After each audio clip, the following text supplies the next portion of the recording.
Hi, good afternoon, everybody. It's a pleasure to be here live with Dr. and scientist Guy McPherson and Guru Lucia Cordero with a few other yogis. We are going to be starting this conversation with a prayer that we usually say, pronounce on a daily basis with our organization where I grew up with, which is UGFNet, a cultural network for humanity. So Oscar Molina, if you will be so kind to syntonize into this amazing prayer, I would greatly appreciate it. Okay, thank you very much. Although I decided not to say the prayer, but to say thank you for being here, everybody. Thank you for inviting me. Welcome, everybody, too. And I hope this meeting to be one of the best meetings, starting from this healing in the current age, this praise to Mother Nature, this invited we have Dr. Guy McPherson. So delighted. I've read about him a little bit. It's amazing we have him here in the room. And all our friends, Jane, Chivli, and everybody else. Guru Lucy, how are you doing? Jackie and everybody. My friend and from all life, from all my childhood, Rene Nunez, also a great scientist from here in El Salvador, creator of the Cocina, the Turbo Cocina, being with a prize from NASA and United Nations. And this is very interesting because we have two scientists of the high level here in the room and people that are looking towards a new way of living, an alternative way of living. So I praise the Lord and I pray for blessings for this meeting and for today. We all enjoy, we all learn a lot about this reunion. And best of all, let's have fun learning.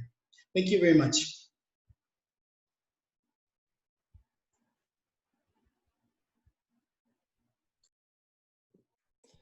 So Myra and I had a really good conversation about really what was our intention for bringing everyone together, for creating the sacred space where we can all bring our love and our intentions, but our visions into this space. So I'd just like to start the meeting with just reading that into the space.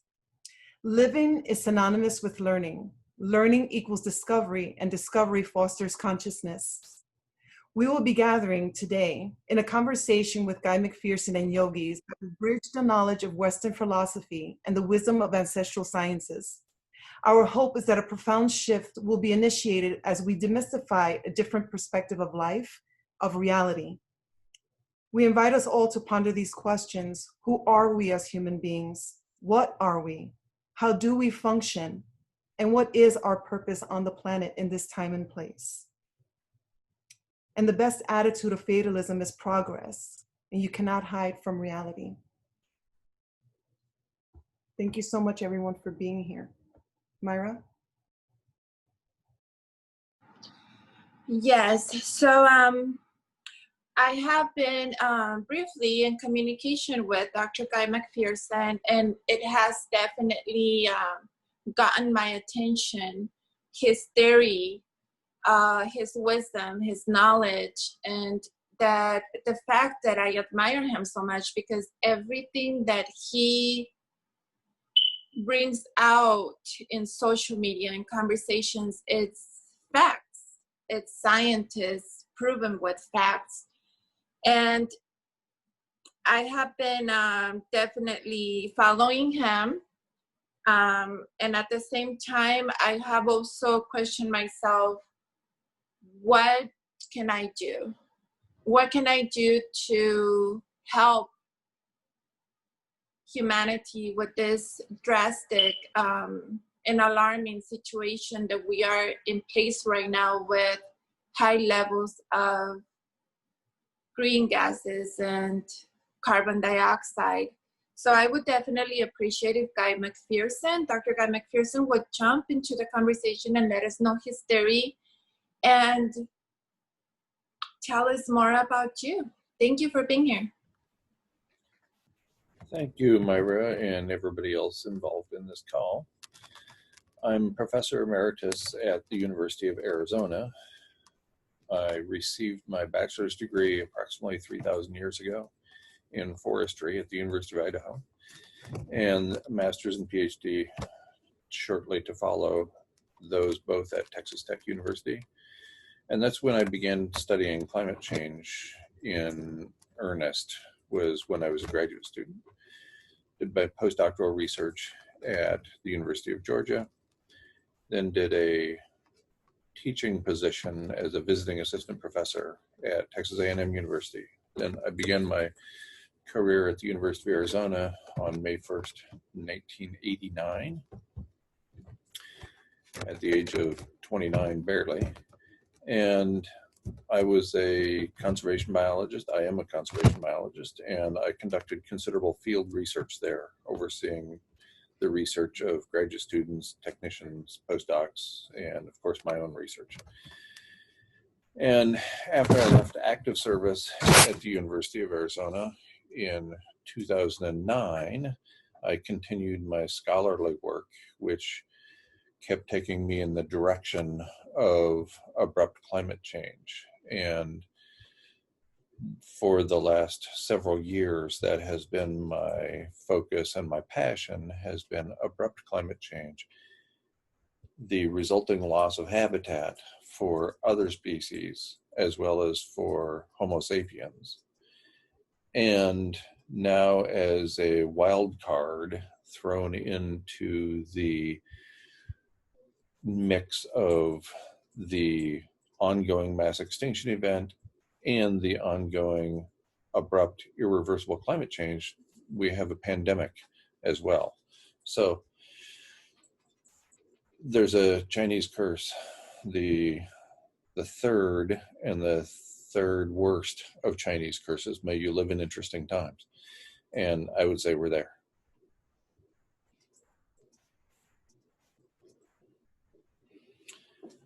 I'd be happy to take any of your questions today about science or my take on spirituality. But if you don't ask, then I won't know what to say, because I could go on for hours, as Jamin knows well, and I'd just as soon not subject you to that. So I'll let you drive this bus and tell me where we're headed.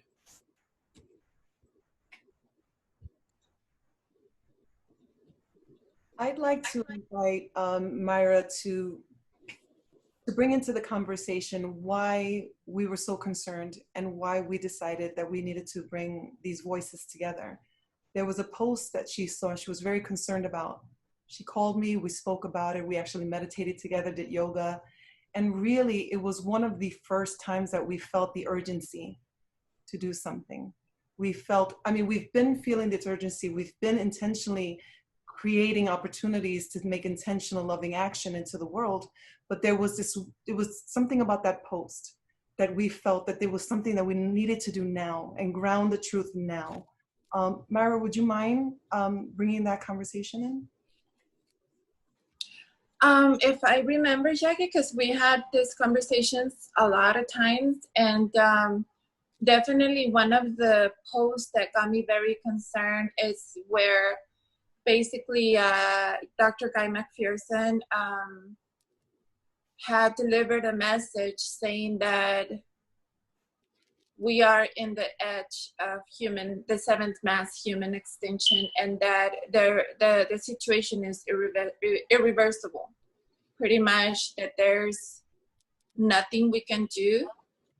And then within the conversations that we had, I believe in my heart that definitely there is a lot of things that we can still do, because we have to know that we are vibration, we are by nature energy. And I would like for Guru Lucy to jump into this subject to let us know within our ancestral sciences, what is it that we have in our hands to do regarding this concern about our oceans already being at a high temperature, and this is going to cause a lot of catastrophic scenarios in a worldwide level.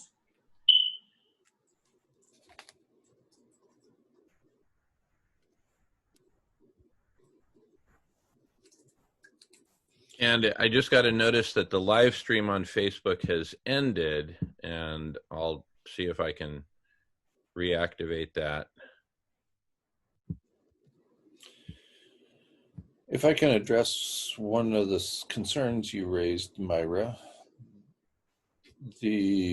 one of the most conservative scientific bodies on the planet, and perhaps one of the most conservative in the history of the planet, is the Intergovernmental Panel on Climate Change, commonly referred to as the IPCC. And in their October 2018 report, they concluded that climate change is irreversible. And they attributed this irreversibility to the heating of the oceans. The oceans are retaining so much heat right now that it is not possible for us to cool or stabilize the current temperature of the planet. There are several ways by which we can heat the planet, and we seem to be pursuing each of those ways with as much passion as we can muster as a species. But there is no known way to stabilize or cool the planet. This is not to say that there is nothing we can do. I believe there is nothing we can do to stabilize or cool the planet. That does not mean there's nothing we can do. There are a lot of things we can do. I'm going to quote Viktor Frankl from his 1946 book, Man's Search for Meaning. Frankl wrote this book shortly after he was a prisoner of war during World War II. He was a Jew held by Nazi Germany as a prisoner of war. And he frequently believed, as a prisoner of war, that he would not live for another day. And the same was the case for many of the people around him. And here's one of the things he wrote in Man's Search for Meaning. Between a stimulus and a response, there is a space. In that space is the power to choose our response. In our response lies our growth and our freedom. The last of human freedoms is to choose one's attitude in any set of circumstances. So I want to disarticulate that a little bit. I want to piece that apart. Between a stimulus and a response, there's a space. And I would suggest that I'm providing the stimulus. I'm providing the message of abrupt, irreversible climate change. And the response is up to each of us as individuals, as families, as communities, and so on. In that space, the space between the stimulus and the response, is the power to choose our response. I'm not telling people what to do. Not at all. I'm encouraging every single person on the planet to live with integrity, to live with excellence, to live with love. But I'm not telling anybody what to do. If you don't want to pursue those things, I have no control over your response. I'm providing the stimulus. In our response lies our growth and our freedom, writes Frankl. The last of human freedoms is to choose one's attitude in any set of circumstances. And he was facing perhaps the worst of human circumstances. I would also suggest that in addition to choosing one's attitude, we are able to choose our actions. How do we act? I have for many years been suggesting that we employ something I call planetary hospice. And there are various components of planetary hospice. I want to focus on or address 3 different levels at which human society operates and at which we might think about employing planetary hospice. The first and the most well-known to all of us is our circle of family and friends. What do we do in light of the fact that we are in the midst of abrupt, irreversible climate change that is already leading to abundant loss of habitat for our species, Homo sapiens, and is virtually certain to continue that trend until all habitat for humans is lost. How do we act in the closest circle of friends? And I've been suggesting for a while now that we imagine everyone around you is your beloved elderly grandmother. How do you treat your beloved elderly grandmother? Are you dishonest with her? Probably not. Do you treat her with love? Probably so. Do you have conversations with her that you have maybe put off for years, but now grandmother is getting older and you can imagine the day that she will no longer be with you? So maybe you're going to have more serious, more penetrating conversations than you had thought about having before. At the quote largest level, the level of society, how do we act? I think that first of all, we have very little control as individuals, as families, as including our entire circle of friends. We have very little control over what happens at the level of society. I believe that the most important thing we can do as a society is to cask and contain nuclear materials, so that when we leave this planet, we do not leave it lifeless. And there is certainly that possibility of leaving the planet lifeless if we leave nuclear power plants intact. Because when more than 450 nuclear power plants melt down catastrophically in an uncontrolled manner, they will release ionizing radiation that has the potential to destroy all life on Earth. Not to mention strip away the atmosphere and therefore remove the ability for any life to form again. So at the family and friends level, I have suggested a means by which we can all act. At the societal level, I've suggested cask and contain. At the community level, I would suggest that each of us become very intimately involved with our communities and to take actions that benefit all members of our communities. And that means getting rid of, to our greatest possible extent, things like racism and misogyny. That means getting rid of the difference between the rich and the poor. That means helping the people who are least able to help themselves. And I would extend that beyond the non-human family to non-human organisms as well. So I think there are many things we can do as individuals, as a species, as a society. And none of them will reduce the potential for our species to go extinct, nor will they reduce the potential for each of us individually to die. But surely you knew by the time you were 11 or so that you were going to die, that this life was going to come to an end. Every conservation biologist knows that this species will come to an end as well. There are at least 7 species in the genus Homo that have gone extinct before. We are Homo sapiens, the last remaining member in the genus Homo. Is there any reason to expect that our species won't go extinct? Of course not. That's what happens. Species go extinct, individuals die. It seems that we are accelerating the ongoing mass extinction event and therefore the process by which humans go extinct as well.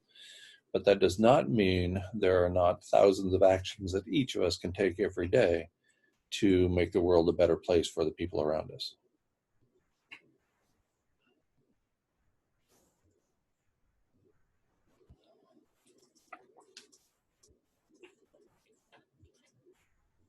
Thank you, Guy. I would like to offer Guru Lucia Cordero if she would like to share, or if she has any questions to Guy McPherson.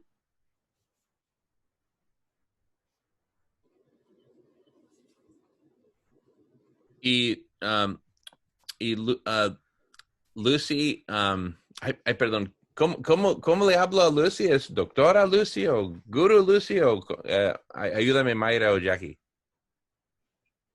I'm just trying to figure out how to address Lucy. Lucy está bien. Ok, Lucy, muchas gracias y qué gusto verte otra vez. Oye, Lucy, te voy a pedir un favorcito que me digas lo que vayas a decir, pero en bocaditos, para que yo vaya traduciendo en bocaditos. Sí, y te lo agradezco mucho y espero que mis traducciones por escrito han ayudado. So I'm going to translate verbally in bite-sized portions what Lucy has to say into English.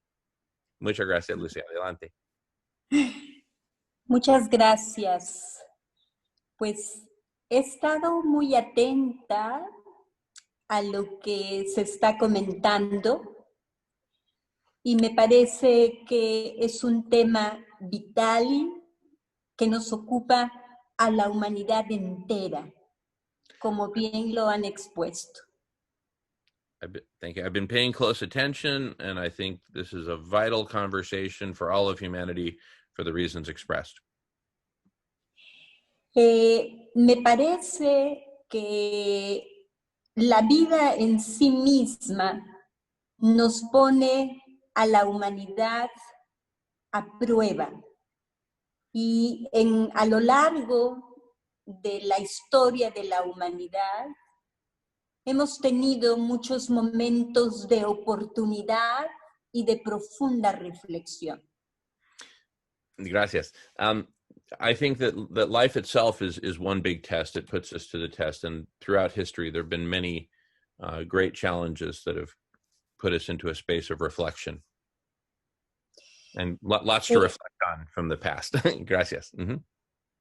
Miro un hilo conductor a lo largo de la historia de la humanidad de aproximadamente 10,000 años antes de Cristo a la fecha. I see a thread. She calls it an hilo conductor, a thread that's like conducting, that goes through the last 10,000 years of history.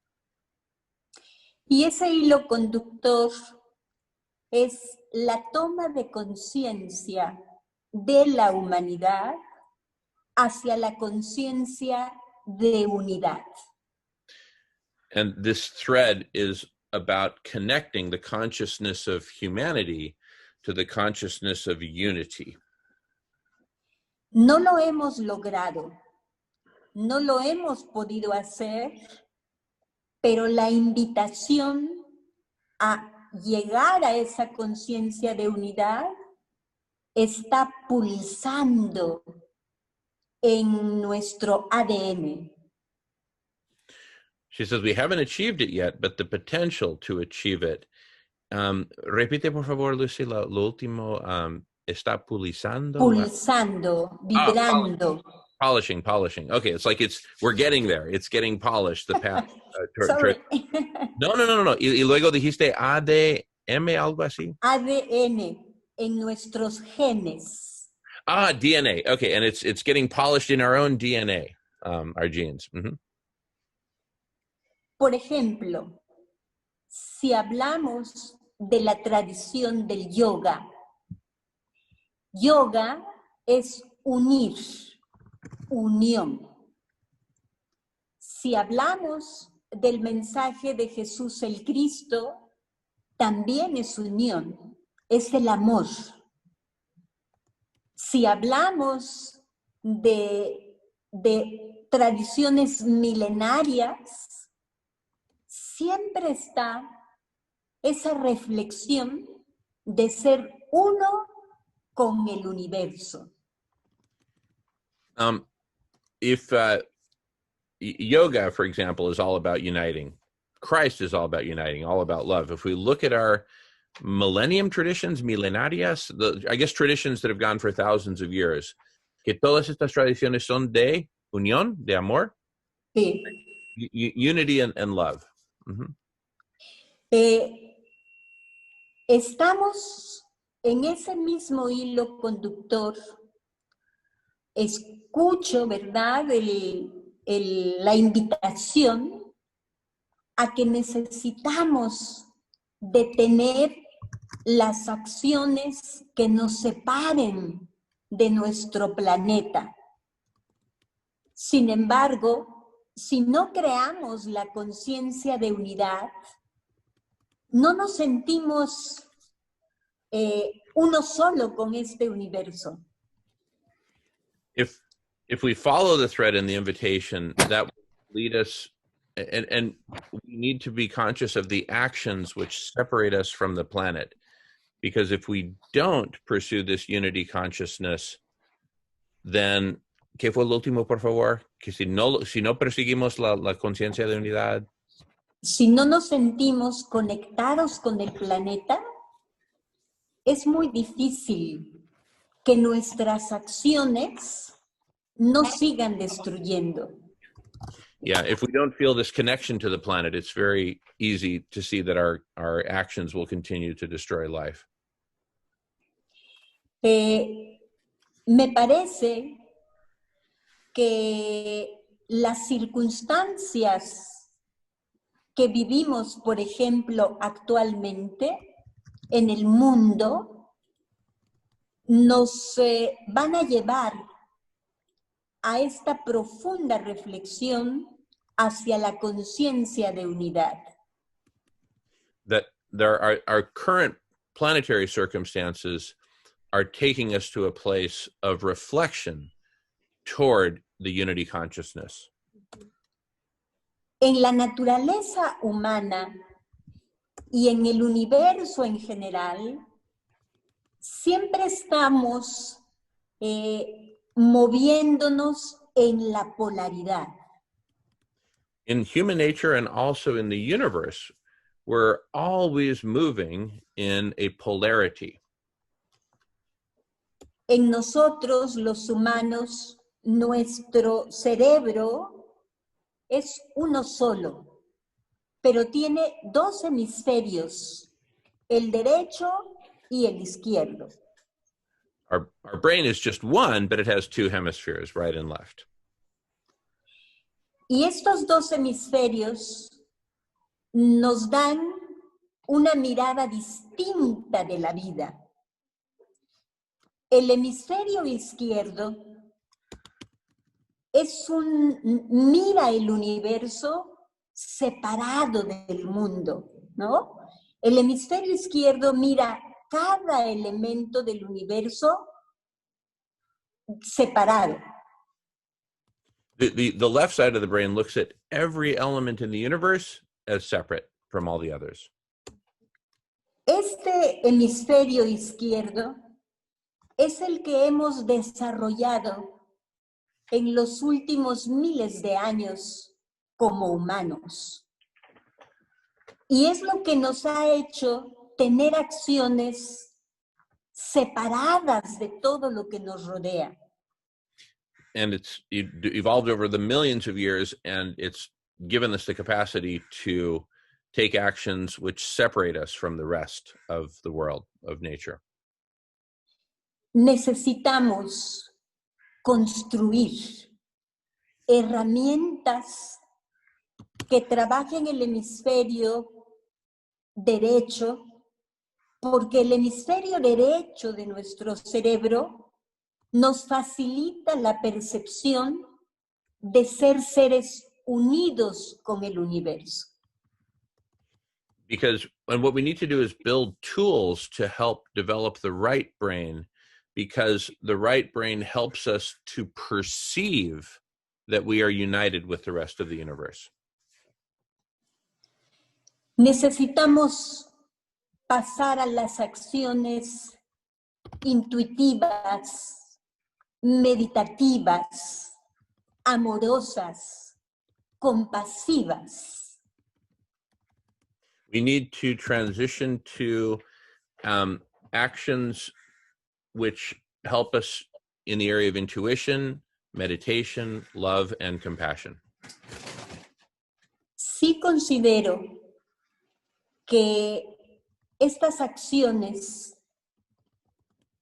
van a impactar al universo entero cuando a nivel personal empecemos a hacer acciones con nosotros mismos, con nuestra familia, con la sociedad, con los seres que nos rodean, todos los seres sintientes del planeta, y Considero que esta propuesta de hacer un cambio personal, un cambio familiar, un cambio comunitario, va a resonar, va a impactar en un cambio planetario.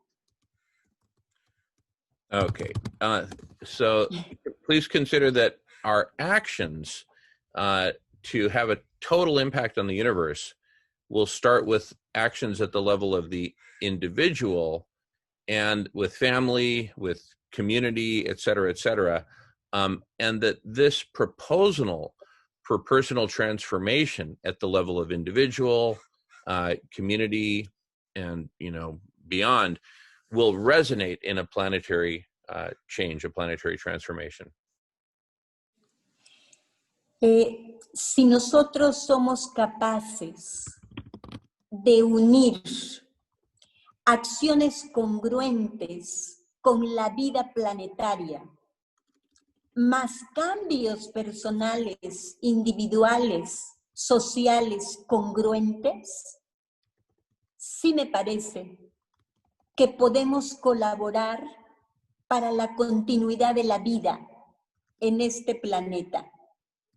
Y esa es la esperanza que hay en el corazón. Gracias. If we are capable to unite and bring together our actions that are congruent, integral, with an overall plan for life, at the level of the individual, the family, the community, humanity, I believe we can collaborate for continuing life on Earth. This is the hope that's in our hearts. Esta invitación a disminuir todo este movimiento nuclear que existe me parece muy importante.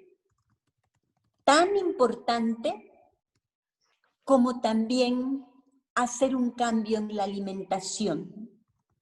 Uno de los factores que también está calentando el planeta son las emanaciones de gas metano producto de los animales.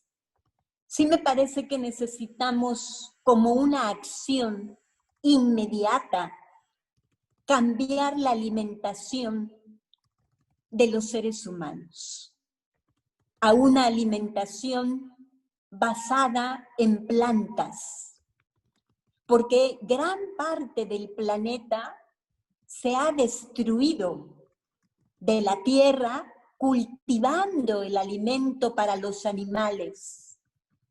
Sí me parece que esta es una acción que necesitamos difundir a la humanidad. Okay. And as everyone can see, I'm typing the notes as well on the chat, which helps. I think this invitation to reduce all things nuclear is very important, as well as changing diet, because one of the factors heating the planet is, of course, the methane product of animals. I think we need immediate action to change the diet of humans to plant-based, because a big part of the planet has, a big part of the planet's destruction is by growing food for animals, and this is an action we need to spread to all of humanity.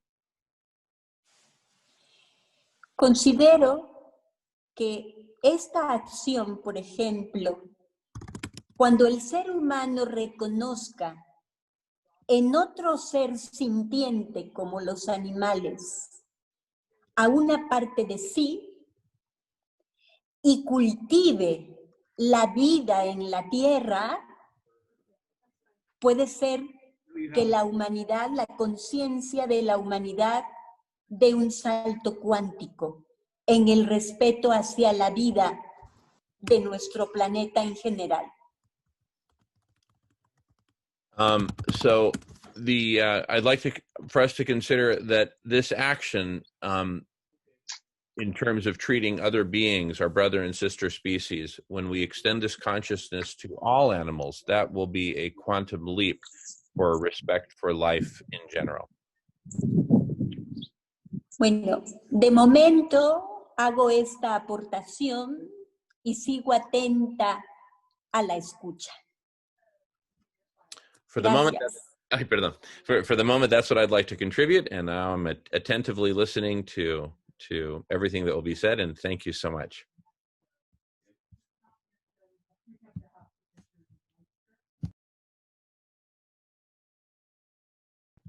And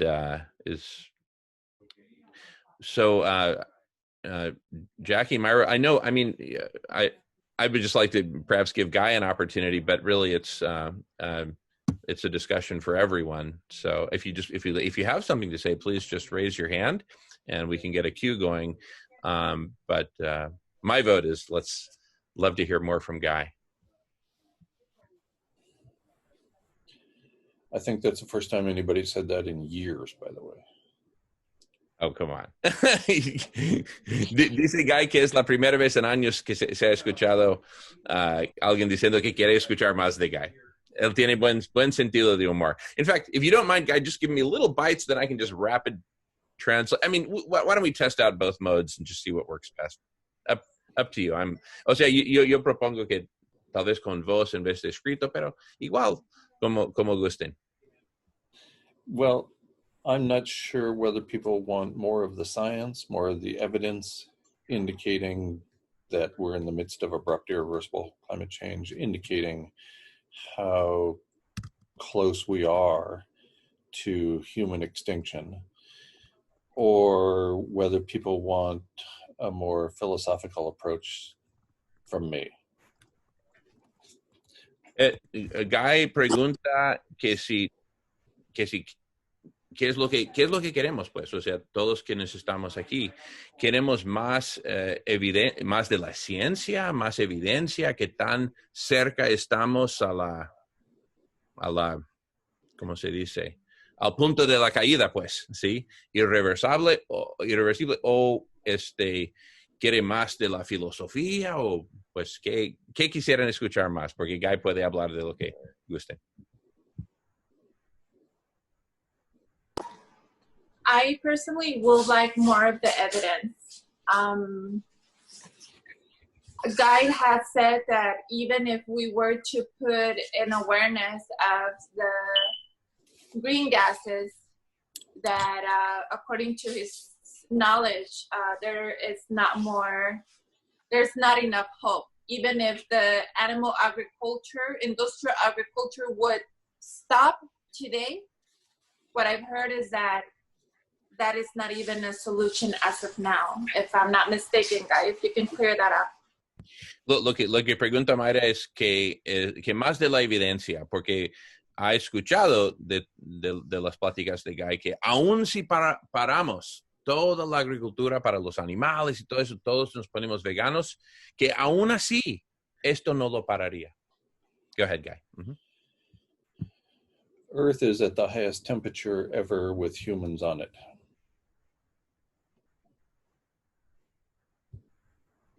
Ay, perdón. Estamos en la temperatura más alta que se ha experimentado la planeta con seres humanos aquí. In fact, human extinction might have been triggered already. And I'm going to read a little bit from an important publication to support that finding. De hecho, la extinción de los humanos puede que ya ha comenzado y ahora va a leer el documento sobre esto.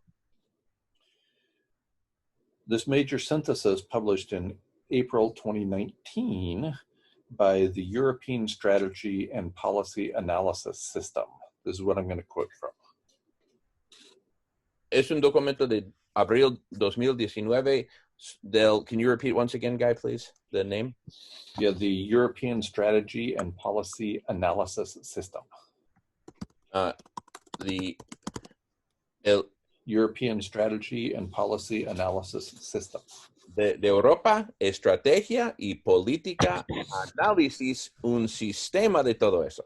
A large group put together by the European Union to address where we're at. Es un grupo grande que se produjo toda Europa, o sea, la Unión Europea, para precisamente enfrentar dónde estamos y qué está pasando. So this is from April 2019. Abril 2010, o sea, hace un año y 2 meses. Quote, an increase of 1.5 degrees is the maximum the planet can tolerate. Que un incremento de 1.5 grados centígrados es lo máximo que el planeta puede tolerar. At worst, this will lead to the extinction of humankind altogether. En el peor de los casos, eso nos llevará a la extinción de la humanidad como completo, como total. So that's 1.5 degrees above the 1750 baseline. We crossed 2 degrees in March of this year. Eso fue 1.5 de grados arriba de la vamos a decir, el baseline, ¿sí? De 1750. Empezando desde ahí, ellos están diciendo que si subiésemos 1.5 más arriba de eso, que básicamente ya estamos fritos. Pero en marzo de este año, 11 meses después, rebasamos 2 grados centígrados. O sea, si el límite fue 1.5, ya rebasamos y excedimos por otra mitad de grado. So I'm going to use that as a background and then talk about something called the McPherson paradox, not named by me. Utilizando esto como contexto, ahora voy a hablar de algo que se llama la paradoja McPhersiana. la paradoja de McPherson, que cosa que no fue nombrado por Guy, otra persona lo nombró así. So the two sides of the paradox are civilization is a heat engine, and reducing civilized activity will cause the planet to heat even faster. Ahí le van los dos lados. Primero, la civilización en sí es un motor que genera calor. Pero al reverso, si reducimos las actividades de la civilización, esto paradójicamente acelera aún más el sobrecalentamiento del planeta. First, the idea that civilization is a heat engine, an idea based on the laws of thermodynamics. Lo primero, que el concepto de que la civilización en sí es un motor de calor está basado simplemente en la primera ley de la termodinámica. Professor Tim Garrett at the University of Utah is an atmospheric scientist, and he has published at least 4 papers supporting the idea of civilization itself as a heat engine, regardless of whether we power it through renewable energy or fossil fuels. El profesor Tim Garrett de la Universidad de Utah es un científico atmosférico y en 4 publicaciones que ha publicado, él ha demostrado que la civilización es en sí, sin importar de cómo empoderamos la civilización, bien sea por petróleo, bien sea por nuclear, bien sea por solar, bien sea por viento, bien sea por olas, sin importar cómo le damos energía a la civilización, independientemente de eso, es un motor de calor. And voy a hacer un comentario breve, Guy. Guy, I'm just going to make a brief comment to you. Mm-hmm. This may be the first time that you've had a real-time translation to Spanish, but what I'm seeing is there's some cultural stuff because your message really hasn't penetrated the Spanish-speaking world. There's some context that's kind of missing, so that's why I'm taking a little longer and being very. I am Hispanic, so I love communicating this way. So I just want to say that's why I'm taking a little longer to really help this penetrate the Spanish-speaking world, which needs it badly. Thank you. Great. That's great. So then, if civilization is a heat engine, the question surely arises, how fast is it heating? Entonces, si la pregunta es que, bueno, entonces si es un hecho de que la civilización en sí es un motor de calentamiento, la pregunta lógica es, bueno, pues, ¿qué tan rápidamente se está calentando el planeta? A paper in the peer-reviewed journal, The Proceedings of the National Academy of Sciences, published on December 26th, 2018 by Burke and colleagues, indicates that climates like those of the Pliocene will prevail as soon as 2030. That's a direct quote. I can do that again, Jamin, if you want to get partway through. No, I got it. I'm actually, what I'm doing is I'm doing a hybrid where I'm taking notes and then I translate, so we're good. So the National Academy of Sciences, in the National Academy of Sciences proceedings, perdón, sorry, en los procedimientos anuales de la Academia Nacional de Ciencia de Estados Unidos, en diciembre 26 de 2018, el doctor Burke y colegas publicaron un documento prediciendo que vamos a tener temperaturas en la zona del Pliocene. Y Guy, I'm going to ask you, what are that temperature? Tan pronto como el año 2030, o sea, en 10 años. Go ahead, Guy. It was 2 to 3 degrees warmer than today during the mid-Pliocene. Que estaba 2 o 3 grados centígrados más caliente de lo que estamos experimentando hoy a mediados del Pliocene. Burke and colleagues in their paper used something called the representative concentration pathways of the IPCC. Representation, what pathways? Representative concentration pathways. Okay. Utilizar un concepto que se llama las vías de concentración representativas. And it's long been known that these representative concentration pathways ignore all self-reinforcing feedback loops and also ignore the aerosol masking effect or global dimming. Que está muy conocido que estas vías de concentración representativas,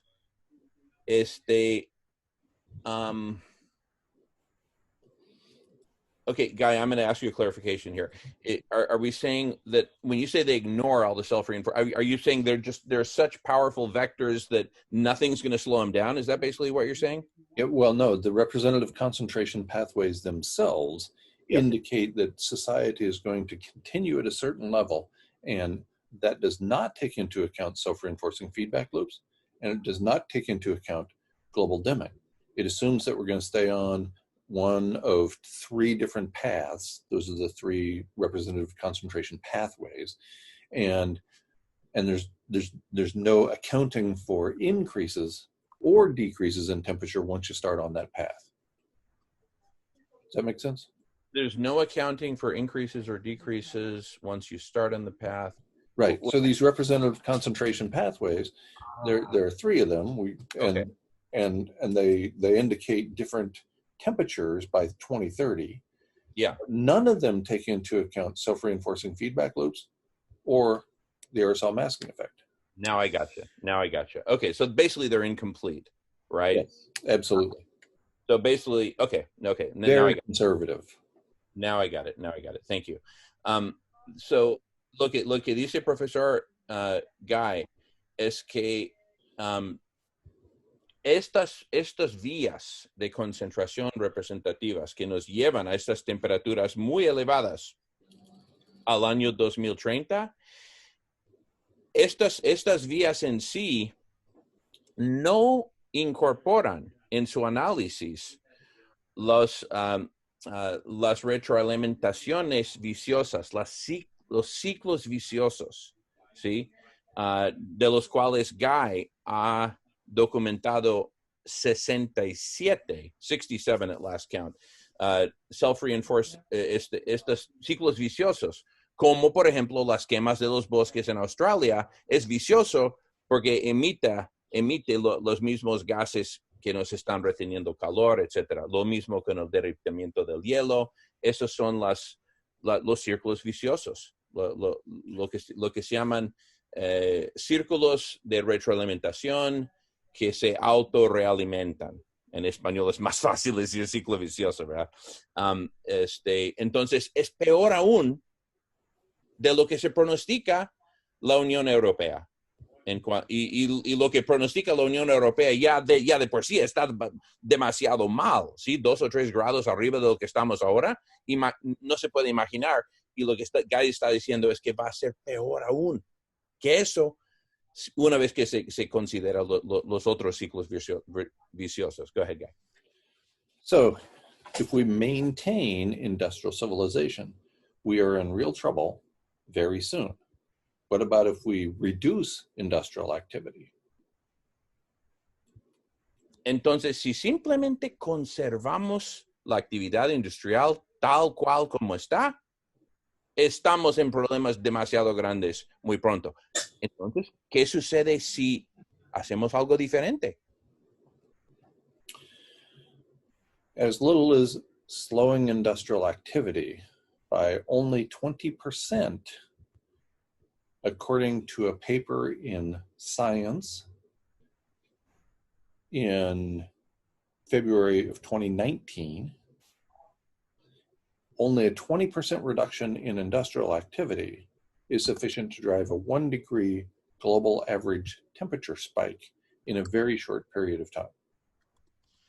En febrero 2019 se publicó en la publicación Science, que tan solo reducir las emisiones industriales por tan solo el 20%, la quinta parte, resultaría en un aumento de temperatura de 1 grado centígrado en muy poco tiempo. Estamos hablando de weeks, roughly weeks, right, Guy? Yes. So, and because of that rapid rate of change, it's difficult for me to imagine that our species and most others could keep up. One of the underpinnings of conservation biology is retention of habitat for a particular species. If you change the environment quickly, that removes habitat for most species. Entonces, dado lo que se proyecta, el incremento de temperatura en tan poco tiempo, ¿sí? Guy dice, él no puede imaginar o nuestra especie u otras especies sobrevivir este aumento tan rápido en temperatura. En la biología de conservación hay un principio básico que se llama retención de hábitat. ¿Cómo se dice hábitat? Es como la casa de los hábitat, ¿verdad? ¿Hábitat? Ok. Retención de hábitat, que quiere decir que, pues si quieres que una especie viva, pues que se mantenga su hábitat, que no pierda su hábitat. Sácalo de su hábitat, es como un pez fuera de su agua. Go ahead, mm-hmm. So it seems, based on the evidence, that maintaining industrial activity causes loss of habitat for our species very quickly, and reducing industrial activity does the same thing. This is the McPherson paradox. Entonces, como en resumen, concluimos que mantener la actividad industrial, el presente nivel de actividad industrial, resulta en mucho incremento en temperatura. ¿Okay? Pero reducir la actividad industrial lo acelera aún más. Esa es la paradoja, el paradox. ¿Cómo se dice? Paradójicamente. Eso es la paradoja de McPherson. So I'll leave it there, and if there are any questions regarding clarification, like where those papers were published, what they actually said, and so on, you can find all of that information at guymcpherson.com. But I'd be happy to address any questions that arise from the things I just said. Que cualquier pregunta, cualquier duda, cualquier otro dato que se quisiera, Guy con mucho gusto contestará cualquier pregunta.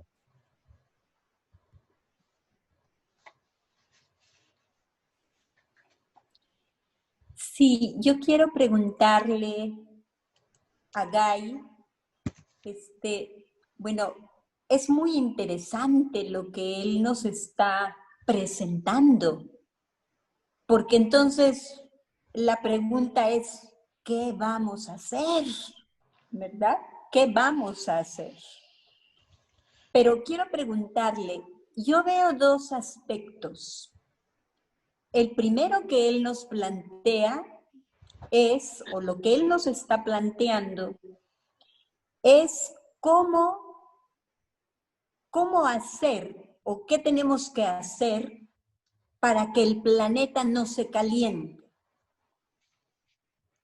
Y yo me pregunto, ese es un aspecto, pero el otro aspecto es, ¿qué tenemos que hacer para que la conciencia humana llegue a una conciencia de unidad?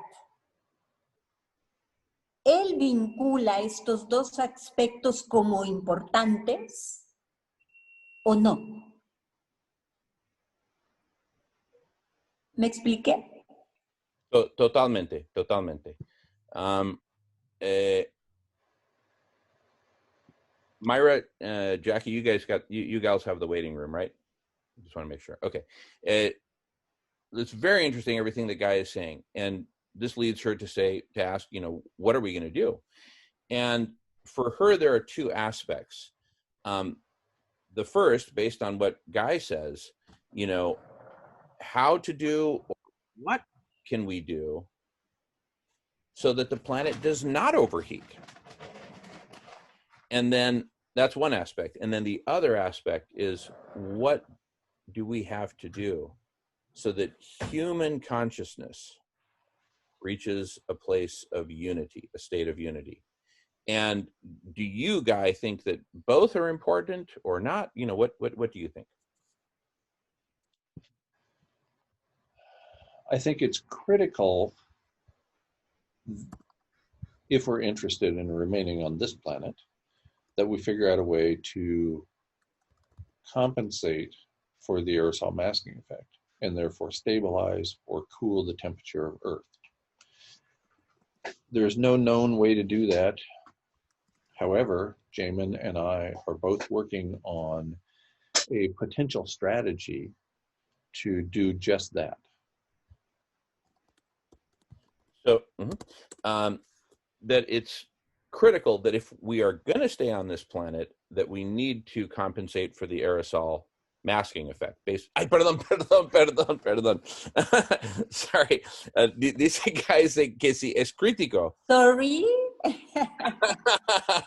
que si vamos a permanecer en este planeta, a diferencia de irnos a Marte o donde sea, que necesitamos compensar el efecto de la sombra que nos están dando todas las partículas que hemos emitido. La sombra que nos está manteniendo artificialmente frío. Guy, I'm just going to explain a little about the aerosol masking effect. Es como una sombra en el cielo de partículas que nos mantienen artificialmente frío. O sea, si no fueran por esas partículas sólidas, diferente de los gases, y eso es un punto muy importante. Hay partículas sólidas y hay gases, y son tan diferentes como el día de la noche, ¿sí? Los gases nos están sobrecalentando porque retienen el calor. Las partículas hacen lo contrario. Son espejitos que reflejan la luz otra vez al espacio, ¿sí? La disminución de las partículas, ya que estamos contrayendo económicamente, ¿sí? Nos va a hacer acelerar el sobrecalentamiento. Entonces necesitamos poner algo que sustituye por eso, ¿sí? Y Guy comenta que él y yo, entre otros, estamos trabajando juntos para ver cómo podemos hacer para que esto sea efectivo, para que esto se haga, haciendo referencia a básicamente crear más espejos que reflejen más luz de la Tierra. No está comprometido que esto va a funcionar, pero estamos en eso. If I can, I'd like to explain that we might have lost that 20% of aerosol masking, 20% of industrial activity rather, leading to sufficient loss of aerosol masking. We might have already experienced that 20%. So with that introduction, let me explain. Sure. Guy dice que puede ser cierto que hasta la fecha ahora, desde el inicio de este año con el virus hasta la fecha, que ya hemos perdido los 20% de la aerosol, de los espejitos de las partículas, pues, ¿sí? Que es posible que ya hemos perdido un 20% de eso. Y eso como contexto, ahora sigue Guy. Loss of aerosol masking was first observed with an increase in temperature in China, over a large area of China, coincident with the breakout of COVID-19. The same was observed in India and then in a large region of Eurasia. So it could be that we have already locally, regionally, triggered this loss of aerosol masking, leading to a temperature rise. I have more. Okay, and Guy, just to clarify, we've observed loss of masking, but have we observed local spikes in temperature? So you're saying both? We've observed both. Yes, absolutely. Okay, bueno, I'm first going to clarify a little that these are the major emitting regions of the world. Okay, las economías más sucias del mundo están en China y en India, ¿sí? Y esos fueron los primeros dos lugares que en los últimos meses sí hemos observado dos cosas. La disminución en las partículas, porque ya no están produciendo tantas fábricas y carros y eso. Y lo segundo, por consecuencia, es la temperatura ha aumentado. Eso ya se ha observado en India, en China y en otras partes de Europa y Asia. Uh-huh. In a way, we were lucky with respect to the timing. The coronavirus pandemic broke out in winter and early spring, and I'll explain why that's important. Puede que hemos tenido suerte de que el virus y sus efectos se dieron en invierno y temprano en la primavera en el hemisferio norte, por razones que va a explicar. The grain crops around the world had already been harvested from last year, and the trees and most other plants were growing based on carbohydrates they stored last fall in the northern hemisphere. So there's been very little noticeable biological impact. Que todavía no se ha notado tanto el impacto de eso por dos razones. Uno, la gran cosecha de los granos, del maíz, trigo y eso en el hemisferio norte, ya se cosecharon. Cuando se dio este virus, ya se habían cosechado en el otoño del año pasado. Ahora bien, los árboles que ahora están creciendo están creciendo en base a azúcares que guardaron, que almacenaron en sus raíces y eso igual a finales de 2019. Así de que todavía no se ha visto el impacto, no se ha sentido todavía el impacto. So it might become obvious to us this fall in the Northern Hemisphere when many more trees are on fire, when the inferno spread to many other places around the world, and if we have a significant reduction in crops. And that could easily happen. The United Nations just put out a report within the last day indicating that we could be facing the biggest hunger problem the world has faced in more than 50 years.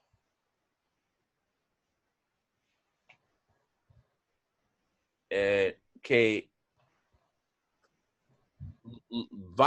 a lo mejor va a llegar a ser más obvio para nosotros en el hemisferio norte este otoño, cuando hay más árboles encendidos, más bosques quemando, y la disminución en la producción de alimentos, precisamente por el incremento en temperatura que So this summer and fall may be very interesting with respect to crop production and ecological interactions around the planet.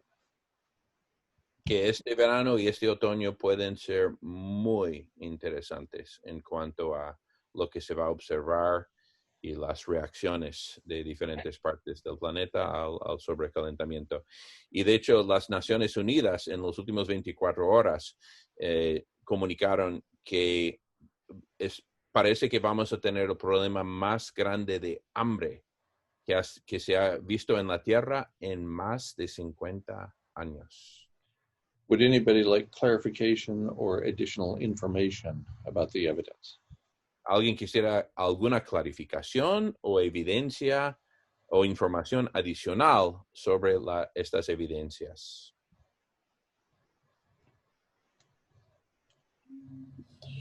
Yo le quisiera preguntar, en este momento, con esta visión y perspectiva, ¿qué nos diría a los seres humanos que tenemos que hacer ya mismo? ¿Para que hagan qué? Ya mismo, por favor, Lucy. Sí, en este momento, Guy, ¿qué nos diría a los seres humanos que tenemos que hacer ya? Okay. Para evitar más calentamiento, para evitar el hambre, porque me parece que ese es el tema. Ya mismo, o sea, ahora en presente, ¿qué nos recomienda él que tenemos que hacer como humanidad? Perfecto, perfecto.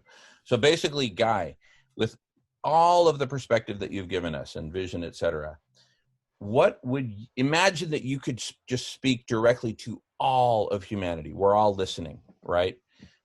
As attentively, let these faces be a reflection of that, right? What would you say to all of humanity that we need to do right now to stop the problem of overheating and to end hunger?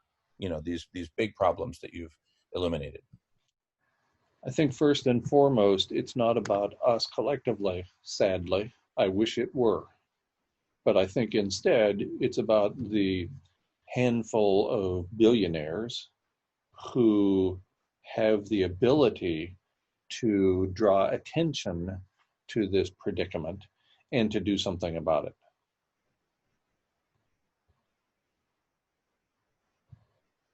Dice Guy que tristemente no es para, digamos, nosotros la gente, nosotros la humanidad en total, hacer algo sobre eso. Está en las manos de unos cuantos multibillonarios quienes tienen la habilidad de uno llamar la atención a lo que está pasando y también hacer algo sobre eso. So I'm going to assume then that I have the ear of all of the billionaires that matter, Bill Gates and Warren Buffett and Jeff Bezos and so on, as well as all the politicians that matter. That's going to be my assumption as I respond for the next few minutes. Entonces, Guy quiere aclarar que su asunción que él va a hacer en los próximos minutos es que él está hablando a toditita la humanidad, como decimos en México, toda la humanidad, sin excepción, incluyendo todos los multibillonarios, todos los políticos que tienen que ver con esto, o sea, hasta la última persona. Ese es el contexto. Hacia esto, ahora sí, Guy nos va a hablar para unos minutos. One, I will fully fund Dr. Ye Tao's research project at Harvard's Roland Institute and ensure that that project gets fast-tracked for implementation. Lo primero es que nosotros tenemos que dar pleno apoyo financiero al trabajo de Dr. Ye Tao en el Instituto de Investigación de Roland dentro de la Universidad de Harvard. And then I will encourage politicians to command point out the dire nature of our circumstances.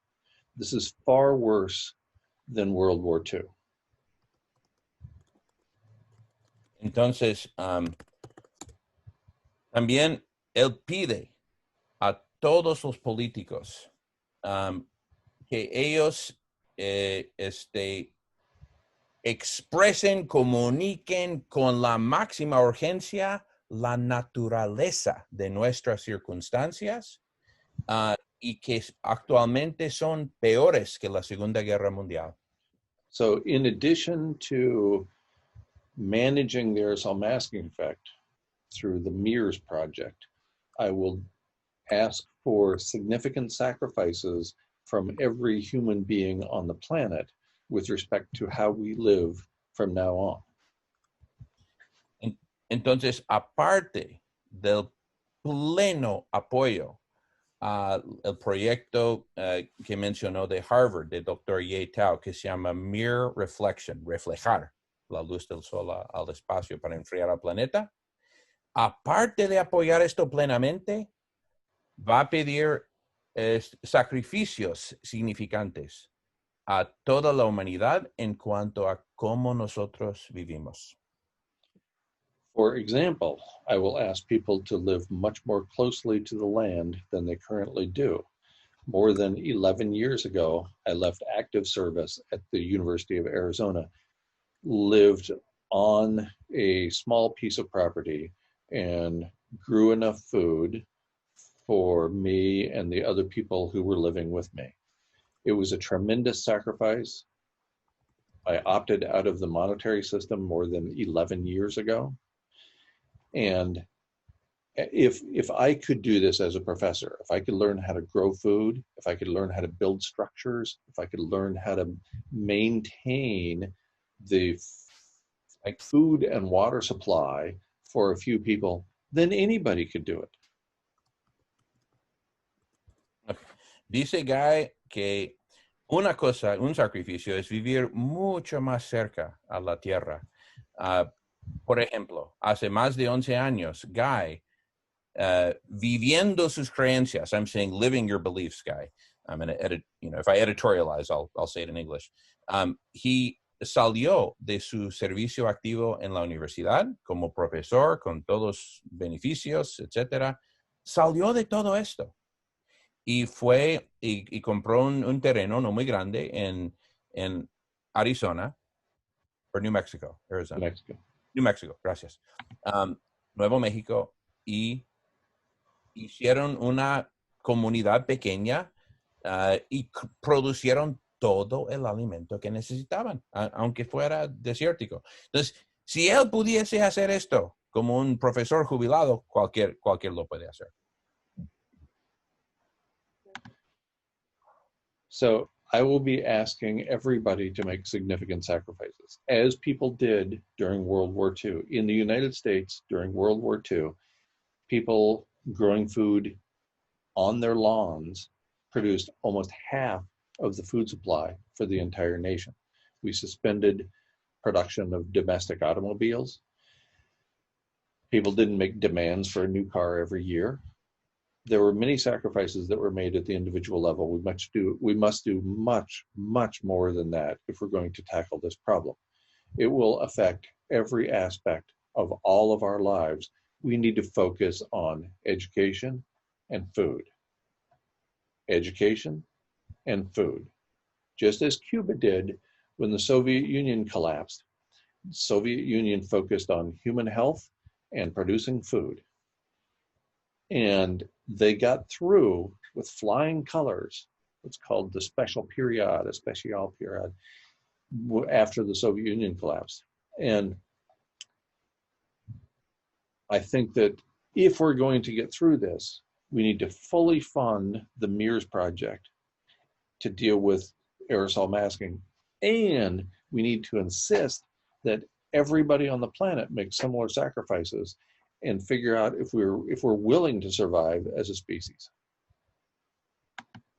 So, Guy dice que también, hablando a toda la humanidad, que necesitamos estar preparados para ser dichos sacrificios. Por ejemplo, en la Segunda Guerra Mundial, los gringos empezamos a sembrar que enfrente de la casa, que atrás de la casa, produciendo verduras, etcétera, y producimos en nuestras casitas la mitad de las necesidades alimenticias de todo el país en la Segunda Guerra Mundial. También se paró la producción de automóviles, se paró para hacer tanques, ¿sí? Guy está pidiendo que hagamos similares sacrificios, pero y mucho más allá, ¿sí?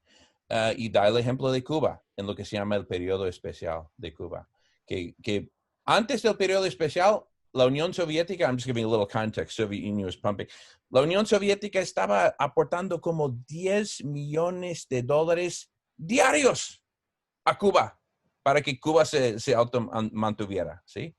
Cuando la Unión Soviética cayó, esos chequecitos pararon de la noche a la mañana. Subsidios sobre aceite, lo que tú quieras. Bye bye.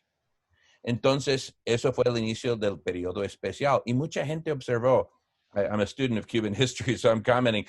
A lot of international observers said, how the hell are they going to come through this? Mucha gente observando dijo, o economistas, etc. No lo puede soportar Cuba. ¿Cómo le van a hacer? Cuba hizo algo similar a lo que hicimos los gringos en la Segunda Guerra Mundial. Empezaron a producir comida y enfocarse a la salud de la población. Entonces, Guy dice que tenemos que enfocarnos en dos cosas. Alimento, educación. Alimento, educación. So, if I, a privileged Caucasian man, could make significant changes in my life, if an entire country, Cuba, could make significant changes in the lives of everybody in the country, then I refuse to believe that we are unable to take the kinds of societal actions that are necessary going forward. Entonces, si yo, como una persona, un hombre blanco de privilegio en Estados Unidos, puede hacer tales cambios, si toda la sociedad de Cuba en su periodo especial pudiera hacer tales sacrificios y cambios, Guy cree que todos debemos de poder hacer esto. I'm going to do another editorial insertion. Guy for president. Que Guy por presidente. ¿Sí? Todavía no se ha dado las elecciones. Prepárense. Elections haven't happened yet. So, Guy, here's your nomination. No, sorry. Go ahead, Guy. I want to leave it right there. I want to leave it open to questions. There's one right behind you. Well, Sarah has had her hand up for quite a while. Sarah, thank you for your patience. Es hora de preguntas. Cualquier pregunta, simplemente levante su mano. Nosotros coordinamos. Yes, Sarah. Hey, Guy. How are you? Thank you so much for speaking to us. I really appreciate you. My question is, would you have any relationships with farmers because of this crops and because of the rise in the temperatures, and we're going to have crop shortage and food scarcity? Would you be willing, or do you have any I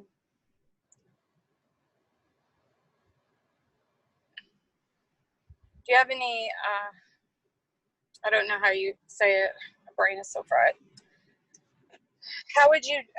Do you have any way to talk to farmers or big agriculture, because they don't want to listen, but to try to tell them about the crop scarcity and maybe to use the crops to feed humans? I mean, I don't know. That's that's a loaded question, but also, where are your papers? Where can I find your paper on the climate degrees increase and also the aerosol? I wanted to know more about that. Are you working with Jamin on SRM, or do you guys actually have a paper, a peer-reviewed paper, or something that came out that we can read in English? I can understand Spanish, but English would be great. Yeah. Yeah, I just wanted to have an opportunity to translate the questions first, if that's okay. Yeah, Guy. definitely. Okay, great. And I see you've answered some, Guy, in the chat, but Sarah pregunta a Guy. Primero, muchísimas gracias por todo lo que está haciendo. Y su pregunta es, ya que Guy está hablando a todo el mundo, since Guy, you're talking to the whole world, including farmers, what would you say to ¿qué dirías, Guy, a los campesinos, a las corporaciones grandes agrícolas, sobre las escaseces que se pronostican y utilizar los alimentos, los granos que se están sembrando para alimentar a los humanos en vez de a los animales? Y dónde podemos encontrar sus documentos publicados sobre todo eso que está hablando, y también sobre el trabajo de SRM, enfriar al planeta con espejos, que estamos trabajando el Guy y yo juntos. Guy, go ahead. Thanks. You can read a lot about the aerosol masking effect at guymcpherson.com. And I continue to publish papers, two peer-reviewed articles this year. One called Earth is in the Midst of Abrupt Irreversible Climate Change. And you can find these at guymcpherson.com too, or at least a link to them. And another called Will COVID-19 Trigger Extinction of All Life on Earth?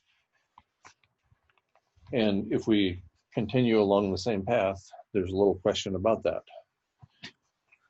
So I have published those two papers in the last few months, and they're easily found by typing in peer review in the search box at guymcpherson.com.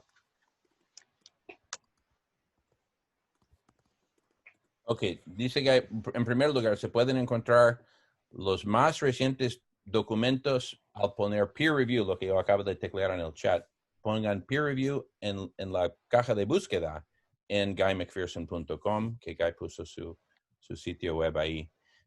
Entre ellos encontraron un documento que él escribió en los últimos meses que se llama que si la extinción de la humanidad causará la extinción de toda la vida en la Tierra. I just put those two latest papers of mine, links to them, in the chat box here. So you click on those and find those papers yourself. Y los documentos más recientes están ahí, las ligas, simplemente hagan clic y los puede leer. Uh-huh. And I have another 2 or 3 papers coming out within the next few months. So again, pay attention to guymcpherson.com if you want to track those. Y más documentos que se va a publicar en los próximos meses, guymcpherson.com. Jamin, if you don't mind, and if nobody minds, I would like to give priority to our yogis and our gurus. I know that they have a few questions here since they were honorably invited to speak with Guy McPherson directly. I would like to give the word to Siegfried. If you don't mind, Melissa, please. Sure, absolutely. Thank you. Dice Mayra que quiere dar la preferencia ahora a los gurus yogis quienes están aquí con nosotros, como por ejemplo el Dr. Siegfried. Dr. Siegfried, bienvenido. Adelante. Gracias. Well, very short because I have to jump into another meeting right away, so I have just a couple of minutes. And well, truly very interesting what is happening here in something which has been going on for quite some time in the investigations, and these two parts that also Lucy is addressing. Now, one is the thing, what is happening on the scientific level, which has to do with the left brain and the, the evidence and so forth.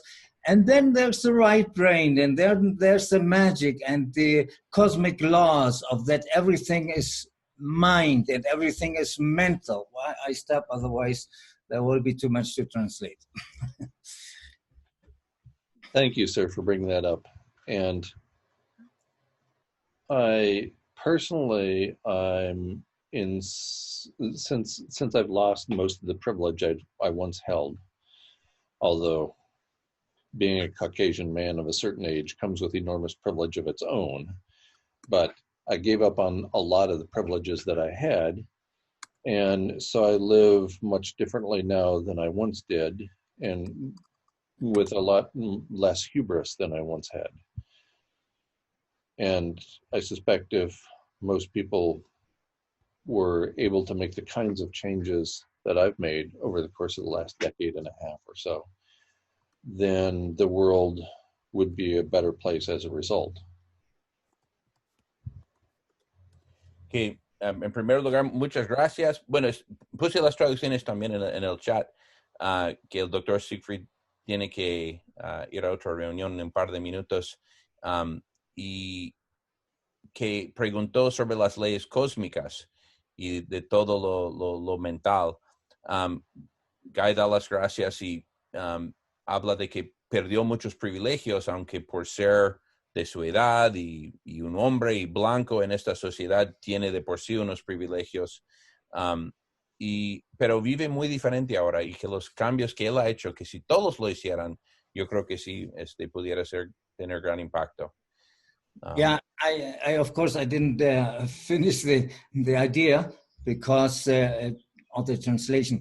So what I just want to conclude is that what Lucy was addressing, that if we work with consciousness in one level or another, because of course as a human being we're always so centered around this earth, and the universe is so infinite, and there are millions of earths, and there are millions of ways of living, even though we have not had all the evidence for it. But it is not so much about us if we're living here, but it's much more, what is the sense of living here? You know, why are we here? What is this cool earth? And what does it have to do with the development of consciousness and of this mind, which can really change so many things and does not only depend on the physical laws that we are studying and from where we have evidence. So it's just a thought to keep it there, because there are so many other ways to get there, and whether we will survive or not, yeah, it seems to be important, but it's not so important as we really think. It's more important what we're here for. How is the whole way of developing in the evolution of consciousness in the human being? And here I stop because I will have to leave. Thank you very much. Everything was very interesting.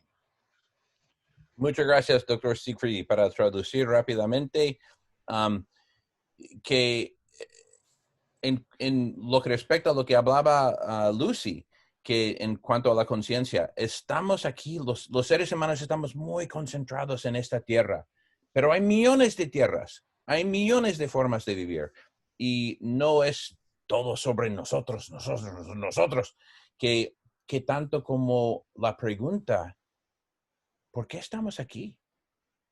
¿Sí? Y el desarrollo de la conciencia y de mente total, la mente común. Y hay cosas que no dependen de las leyes físicas solamente. Hay tantas formas de llegar ahí, ¿sí? Que tal vez no es tan importante que los seres humanos sobrevivamos como la evolución de la conciencia de los humanos. And with that, I'll turn it to you, Guy. My friend Robert Leisure left a comment. We're here to help one another. And that reminds me of something Kurt Vonnegut's son, Mark, said. Kurt Vonnegut, the American writer, his son said something, and I'm going to reveal after you translate so far. Thank you, Guy. Que puso aquí Robert, quien está aquí en la reunión. Hola, Robert. Una cotización del hijo del escritor famoso Kurt Vonnegut, quien yo cotizo frecuentemente. Y es simplemente aquí. Estamos aquí para ayudarnos unos a otros. Así de sencillo. Go ahead, Guy.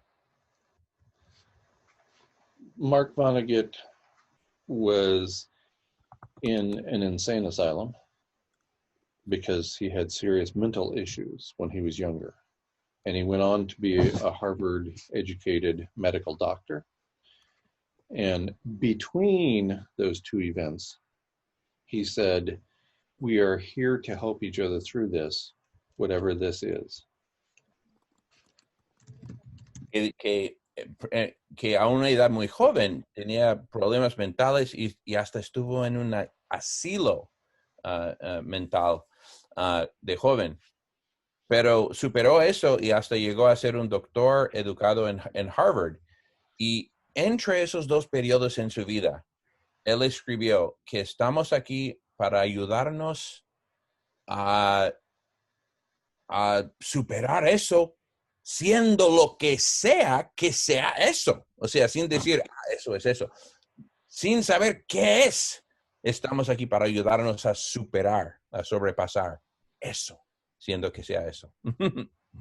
And I want to add, Guy, that which I know you'd agree, we're also here to help all the other species, not just human species. Y agrega mi reina que aparte de estar aquí para ayudarnos a nuestra especie, estamos aquí para ayudar a todas las especies. That is perhaps the best way we can help other individuals of our own species, is by retaining as many species as possible on Earth. Que dice Guy que tal vez la mejor forma que podemos ayudarnos nosotros mismos, los seres humanos, es conservar la diversidad de la vida aquí en la Tierra, de las otras especies. Entonces, yo le agregaría, ¿no? Guy nos dice 2 cosas para la humanidad, básicamente, alimentación y educación. Quizás yo agregaría otras 2 para la humanidad, acciones éticas para el cuidado y el respeto a la vida en todos sus niveles. Y la otra sería unirnos, todas las organizaciones, las redes que estamos trabajando para mantener la vida en todos sus niveles, la común unión. Lo aportaría para que agregara eso. So Lucy, as I've translated in the chat here, so she very much appreciates the 2 things that you're focusing on, Guy, food and education, and would add 2 more for humanity. First is ethical actions to care for and respect for all of life on Earth in all levels, and that we unite all of us together, all the organizations, all the networks, that we all work forward on moving forward together to save and maintain life at all levels. Obviously, as a conservation biologist, I couldn't agree more with the notion of respecting and providing for all life on Earth. I think a way to do that is to focus on the integral unit of family and friends. If I grew a vast majority of the food I ate, as well as the food eaten by other members of my community when I established a homestead in New Mexico. And if everybody were to take responsibility for their own food, I guarantee we would eat a lot less meat and we would be eating much more healthy food. So if somehow we can return to a sense of community like we had in this country until shortly after World War II, then I suspect many of these components would come together. Ethical action, you know, if you've got Dunbar's number of people, if you have fewer than a couple hundred people in your community, nobody is going to act like a sociopath because they'll be banned from the community. So there are ways that we know work that we are not pursuing.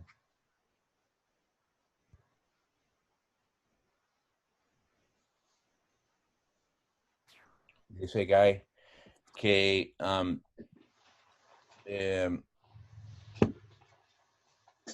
Guy está totalmente de acuerdo con lo que usted dice, Lucy. Que él como biólogo de conservación, o sea, su especialidad dentro de biología es biología de conservación, que tiene que ver con ecosistemas y especies y evolución y extinción y todo eso.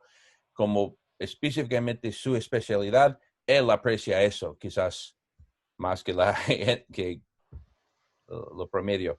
Y para él enfocar, para lograr eso, para lograr esta protección, enfocar en la unidad integral de las redes de familia y amistades, amigos. Él creció, sembró la mayoría de su alimento cuando estaba en Nuevo México. Si todos fuésemos a tomar esa responsabilidad por nuestro propio alimento, garantiza, Guy, que uno, habría mucho menos carne que se comería, ¿sí? Y la gente estaría mucho más saludable. Y también regresaríamos a un sentido de comunidad, tal como teníamos en Estados Unidos hasta hace poco después de la Segunda Guerra Mundial, ¿sí? Y hay muchos, donde hay muchos componentes se reúnen. Y un factor importante es que en comunidades pequeñas de menos de 200 personas hay un número. What number, guys? Somebody's number? Dunbar's. Dunbar's number.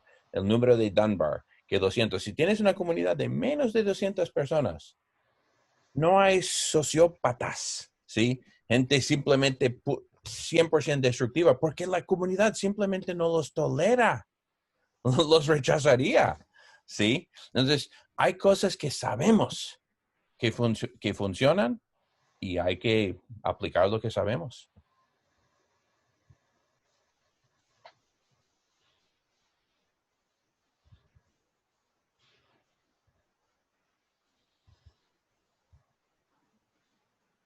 We do have another guru here, Osvaldo Cordova. I would like to welcome him and see if he would like to tell us any comments.